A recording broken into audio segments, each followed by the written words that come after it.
निरंजन अलख निरंजन हो अलख निरंजन।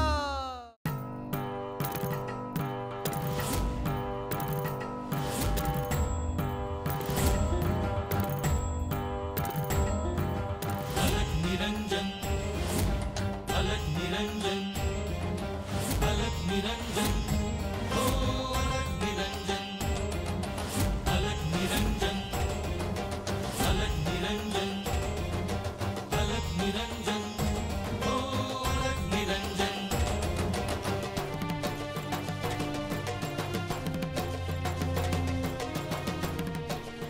हे स्थान, ही भूमी श्री दत्त प्रभूंची आहे।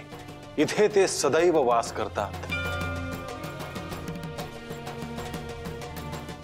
इथल्या चराचरामध्ये, प्रत्येक कणाकणामध्ये त्यांचं अस्तित्व आहे।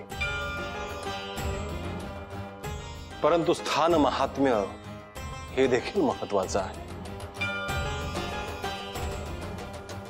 ह्या भूमीचं तसंच जिथे जिथे परमशक्तीचा वास आहे त्या प्रत्येक स्थानाचं रक्षण करणं, त्याचं जतन करणं हे आपलं दायित्व आहे। भविष्यात ह्या पृथ्वीवर जिथे जिथे स्थान महात्म्य आहे त्या त्या ठिकाणी आक्रमण होतील। दुर्जनांकडून ते नष्ट करण्याचे प्रयत्न केले जातील। परंतु अशा वेळी प्राण प्रतिष्ठित असलेल्या मूर्तीचं पावित्र्य राखलं गेलं तर अशा स्थानांना कोणीही इजा पोचवू शकणार नाही।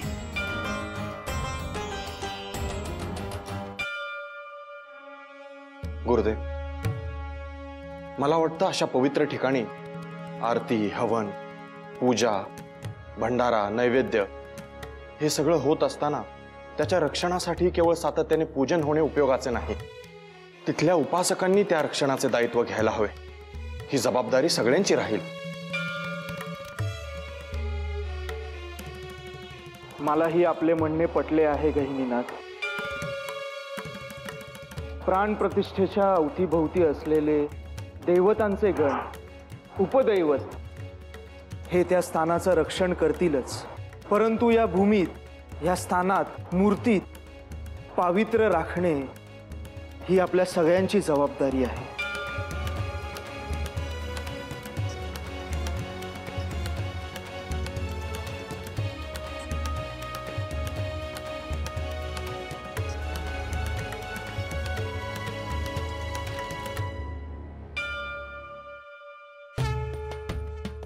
गुरुदेव, या भूमीवर स्वतःचा अधिकार सांगणाऱ्या लोकांना आपण समजावलं आहे, परंतु ते तरी देखील शांत बसणार नाही। सतत काही ना काहीतरी कटकारस्थान करतच राहतील। त्यांची अशी धारणा आहे की हे स्थान त्यांच्या आराध्य देवतेचं आहे, परंतु ह्यात त्यांची काही चूक नाही, कारण की हे सगळं त्यांच्या मनामध्ये कोणीतरी भरवलं आहे।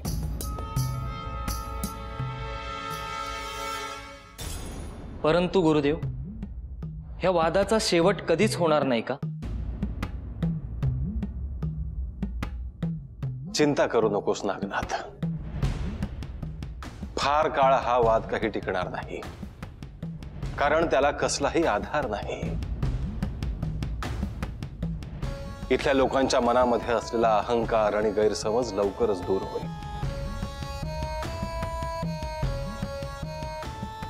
जेव्हा त्यांना या गोष्टीचा प्रत्यय येईल तेव्हा ते स्वतःहून इथे येतील आणि या भूमीची, इथल्या देवतेची क्षमा मागतील।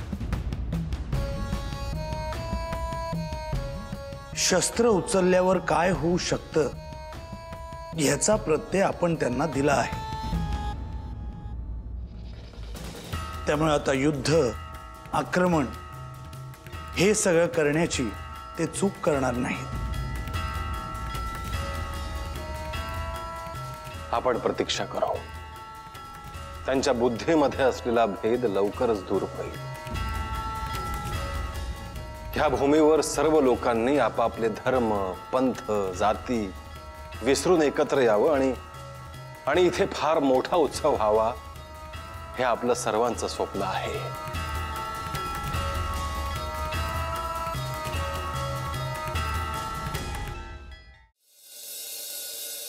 चरपटी, ए चरपटी. अरे गोपू, तू इथे कधी आलास? हे काय आत्ताच? मी तुझीच वाट पाहत होतो. मला वाटलं होतं की तू येशील, पण तू माझ्याकडे का आला नाहीस? अरे आजी मला घरातून सोडत नव्हती. मला याचीच काळजी होती की आपली भेट आता कशी होणार. बर ऐक, मी तुला एक खूप महत्वाची गोष्ट सांगायला आलोय. हो बोल ना. इथून पुढे जेवताना मी तुला सांगितलेला मंत्र जाप करायचा आहे. तो जाप लक्षात आहे ना तुझ्या? हो, तरीही पुन्हा सांगतो, ऐक. ओम द्राम श्री दत्तात्रेयाय नमः असं म्हणायचं. म्हण बघू माझ्या मागे. ओम द्राम श्री दत्तात्रेयाय नमः. ओम द्राम श्री दत्तात्रेयाय नमः. अगदी बरोबर. रोज तू जेवायला बसण्याच्या आधी ताटावर 2 हात ठेवायचे. हा मंत्र 2 वेळा म्हणायचा, नमस्कार करायचा आणि मगच जेवायला सुरुवात करायची. तू म्हणतो आहे तर मी हे करीन. मला सांग, मी हे का करायचं आहे आणि याचा अर्थ काय आहे? तुला सगळ्या गोष्टी हळूहळू कळतील. आता फक्त मी सांगितलेलं ध्यानात ठेव. आणि आज रात्री तर तुला हे अवश्य करायचंय. ठीक आहे, मी हे ध्यानात ठेवेन. बरं चल, निघतो मी आता. गोपू, आज तूही आमच्याकडे जेवायला थांब ना. मी आईला तसं सांगतो. नाही नको, मी तुला फक्त हेच सांगायला आलो होतो. थांब ना, सगळ्यांना भेटलाही असतात. मी इकडे येतच राहणार आहे. परत कधी भेटूयात? जालिंदरनाथ आणि कानिशनाथ यांना पुन्हा भेटला नाहीस का? नाही, त्यांना तू रोज भेटायला हवं, त्यांच्याशी बोलायला हवं. त्यांच्याकडून तुला खूप काही शिकता येणार आहे. हो, मी उद्याच त्यांना जाऊन भेटेन. त्यांच्याकडून मला जी काही शिकता येईल ते मी शिकेन. तुम्ही तेच आहात ना ज्यांना ह्या भूमीबद्दल आक्षेप आहे? होय. तुम्ही इथे पुन्हा का आला? आम्हाला चर्चा करायची आहे. बोला, आता तुमचं काय म्हणणं आहे? तुमचे जे गुरुदेव आहेत, आम्हाला त्यांच्याशीच बोलायचं आहे.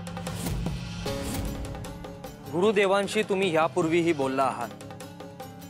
आता तुमचं जे काही म्हणणं असेल ते आधी आम्हाला सांगा. नाही, आम्ही आता थेट त्यांच्याशीच बोलू. हे पहा, आम्हाला वाद करायचा नाहीये. आम्हाला केवळ चर्चा करायची आहे.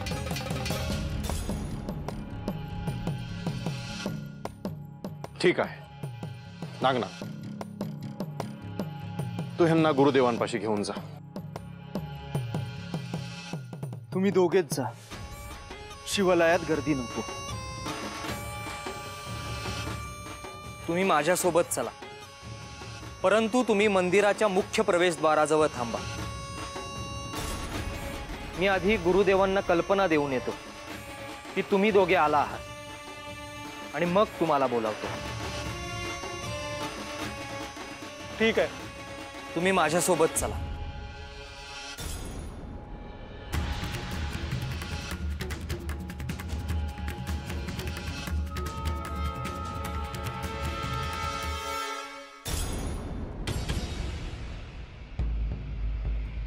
गुरुदेव, या भूमीसाठी आपल्याशी ज्यांनी वाद घातला, इथे अधिकार सांगितला, ते लोक मंदिराबाहेर आले आहेत. त्यांना तुम्हाला भेटायचे आहे. नागनाथ, ती मंडळी पुन्हा वाद घालायला आली आहेत की आणखी काही कारण आहे? त्यांच्या बोलण्यावरून तरी असं वाटत नाही की ते इथे वाद करतील, परंतु त्यांना आपल्याशी चर्चा करायची आहे. येऊ देत त्यांना, बोलतो त्यांच्याशी. मी पाठवतो त्यांना.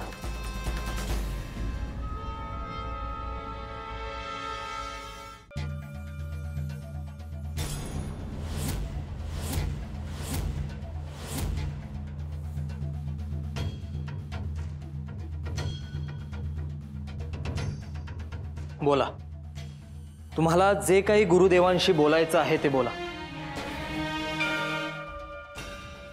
आम्ही सुरुवातीला नागनाथला समजावून सांगितलं, त्याच्याशी वादही घातला. त्याला ही भूमी सोडून जायला सांगितलं, पण त्याने काही ऐकलं नाही.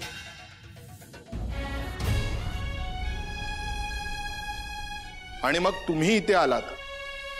तुम्ही या पंथाचे गुरुदेव आहात असे आम्हाला सांगण्यात आले. आम्ही तुमच्याशी चर्चा केली, आमच्या लोकांना घेऊन इथे आलो, तुमच्यावर लाठी हल्ला केला, पण त्यातून निष्पन्न काहीच झाले नाही. तुम्ही जमिनीच्या मुद्द्यावर जो वाद घालता आहात तो आधारहीन आहे. असा वाद तुम्ही कितीही दिवस घालत बसलात तरीही त्यातून काहीही निष्पन्न होणार नाही. गुरुवर्यांनी म्हटल्याप्रमाणे जेव्हा तुम्हाला या भूमीतल्या दैवी अस्तित्वाचा प्रत्यय येईल तेव्हा तुम्ही हा वाद सोडून द्याल. आम्हाला तसा काही अनुभव येईल असं वाटत नाही. हो, आणि तो अनुभव येईपर्यंत थांबण्याची आमची इच्छा देखील नाही. मग आता तुम्हाला आमच्याकडून काय अपेक्षित आहे? या प्रांताचे राजे आहेत, तुम्ही त्यांच्या दरबारी चला. हा वाद आता तिथेच मिटवला जाईल, तिथेच आम्हाला न्याय मिळेल.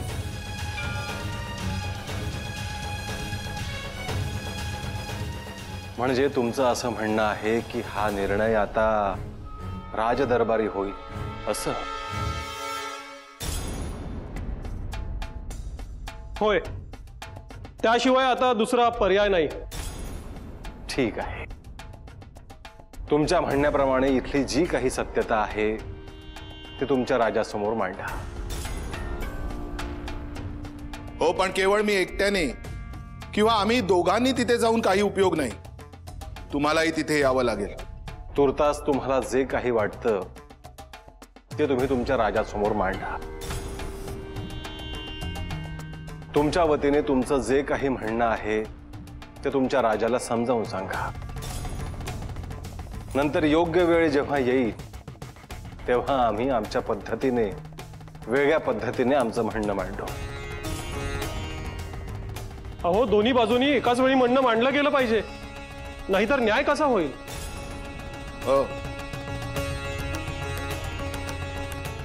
नाथ पंथाचा न्याय करेल असा राजा किंवा व्यक्ती या भूतलावर अस्तित्वात नाही. जिथे साक्षात श्री दत्त प्रभू आणि श्री महादेव प्रेरणा स्त्रोत आहेत तिथे कोण तुम्ही, आणि तुम्ही तरी काय करणार? तरीही तुम्ही तुमचं म्हणणं राजासमोर मांडलाच. त्यानंतर राजसत्ता काय निर्णय घेते हे तुम्हाला कळेलच. त्या आम्हाला आदेश पाठवतायत, आमच्याकडे सैनिक पाठवतायत, निर्णय घेण्यासाठी दबाव आणतायत की विनंती करतायत हे तुम्हाला आपोआप कळेल. गुरुदेवांनी जे सांगितलं आहे त्याचप्रमाणे तुम्ही करावं असं मला वाटतं. ठीक आहे, आम्ही आमचा शेवटचा प्रयत्न केला असं समजू. आता आम्ही यापुढे विनंती करायला येणार नाही. आता आपली भेट दरबारातच होईल.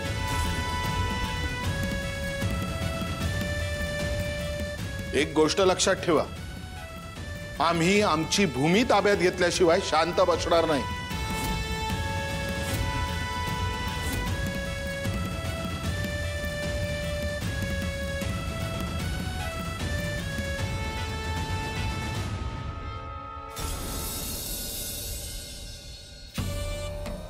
अंजनाई, आहेस का ग घरात?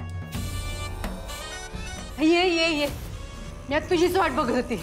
मला वाटलंच होतं तू माझ्या घरचा काय रस्ता इसरायची नाही. काय करणार आता? त्या चरपटीनं वेळच माझ्यावर तशी आणली. तुझ्याकडे येण्याशिवाय काही पर्याय ठेवलाय का माझ्याकडे? मी तुम्हाला ओरडून ओरडून सांगत होती त्या चरपटीला घराबाहेर काढा म्हणून, पर नाही, माझं तुम्ही कोणी ऐकलंच नाही. या अंजनाईचं ऐकलं नाही तर काय होतं बघितलं ना. होय ग बाई, ते मागचं सगळं जाऊ दे. बरं, तू मला म्हणाले होतीस काहीतरी देईन म्हणून. ते न्यायलाच आली मी. देतेस का ते? चरपटीला घराबाहेर काढायची खूपच घाई झालेली दिसते आता. होय ग बाई, त्यांनी त्रासच तेवढा दिलाय आम्हाला. कधी एकदा तो चरपटी घराबाहेर जातोय आणि आम्हाला सुख मिळतंय असं झालंय बघ मला. बरं थांब, मी आलेच.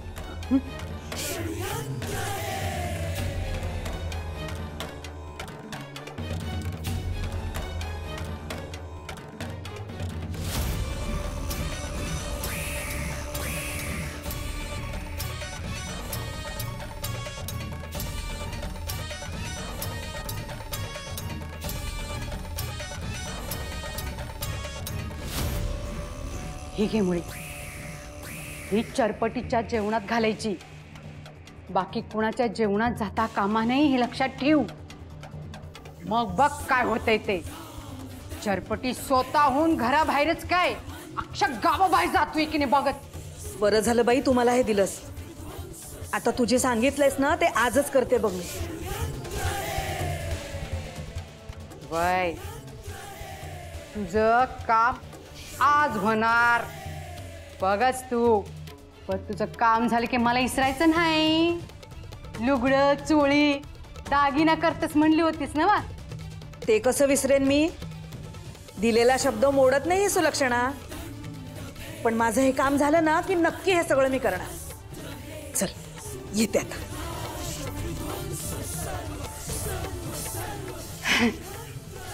म्हणजे मला जे काम करायचं होतं ते आता परस्पर होणार. म्हणजे चरपटी गावाबाहेर जाणार.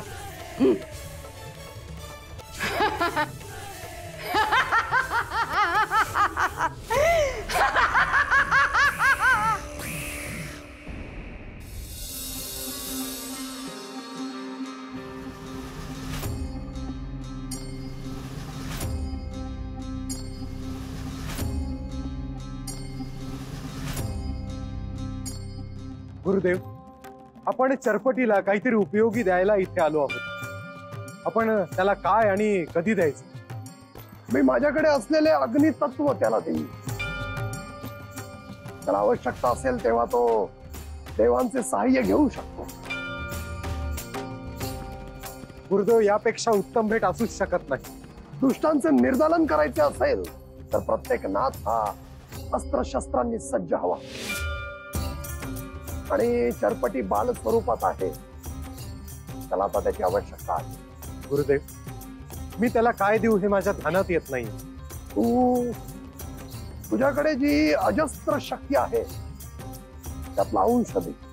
तोच योग्य वेळी उपयोगी पडेल. योग्य वेळ पाहून आपण त्याला आपले तत्व देऊया. आनंदच आहे त्याचा. एक नाथ तयार होतोय, नवनाथ तयार होणार आहे.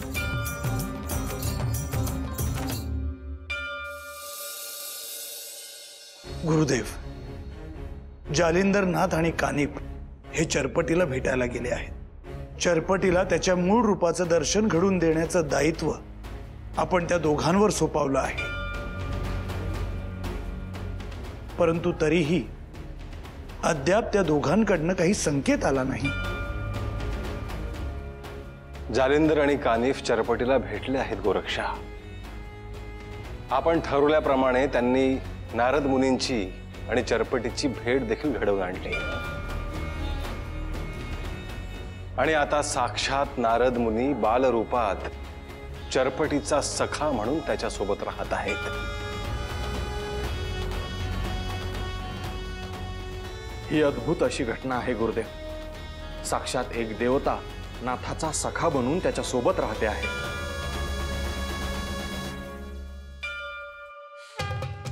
नारद मुनींचे बालरूप पाहण्याची उत्सुकता आम्हालाही लागली आहे, तसेच चरपटीलाही भेटण्याची इच्छा आहे.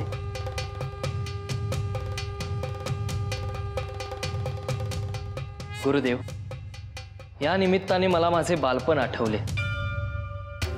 बालपणी मला जालिंदरनाथांनी आणि कानिपनाथांनी अनेक संकटात सहाय्य केले होते.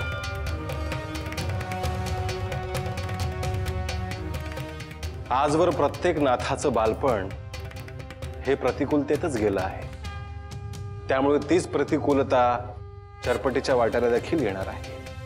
क्षुद्र विद्येंचा प्रयोग करणारे काही दुष्ट लोक त्याच्या भोवती आहेत. त्या दुष्ट लोकांचं मन परिवर्तन करणं किंवा वेळ प्रसंगी त्यांना शासन करणं हे साध्य करायचं आहे. शिवाय जालिंदर आणि कानिफनाथाकडून चरपटीला भविष्यासाठी योग्य ते ज्ञान प्राप्त करून देणं हे देखील साध्य करायचं आहे. त्या दोघांनी चरपटीला आपल्यातील एक एक तत्व द्यावं आणि त्यानंतर आपल्या दोघांमधून कोणीतरी एकाने तिथे जावं, हीच योजना आहे ना गुरुदेव?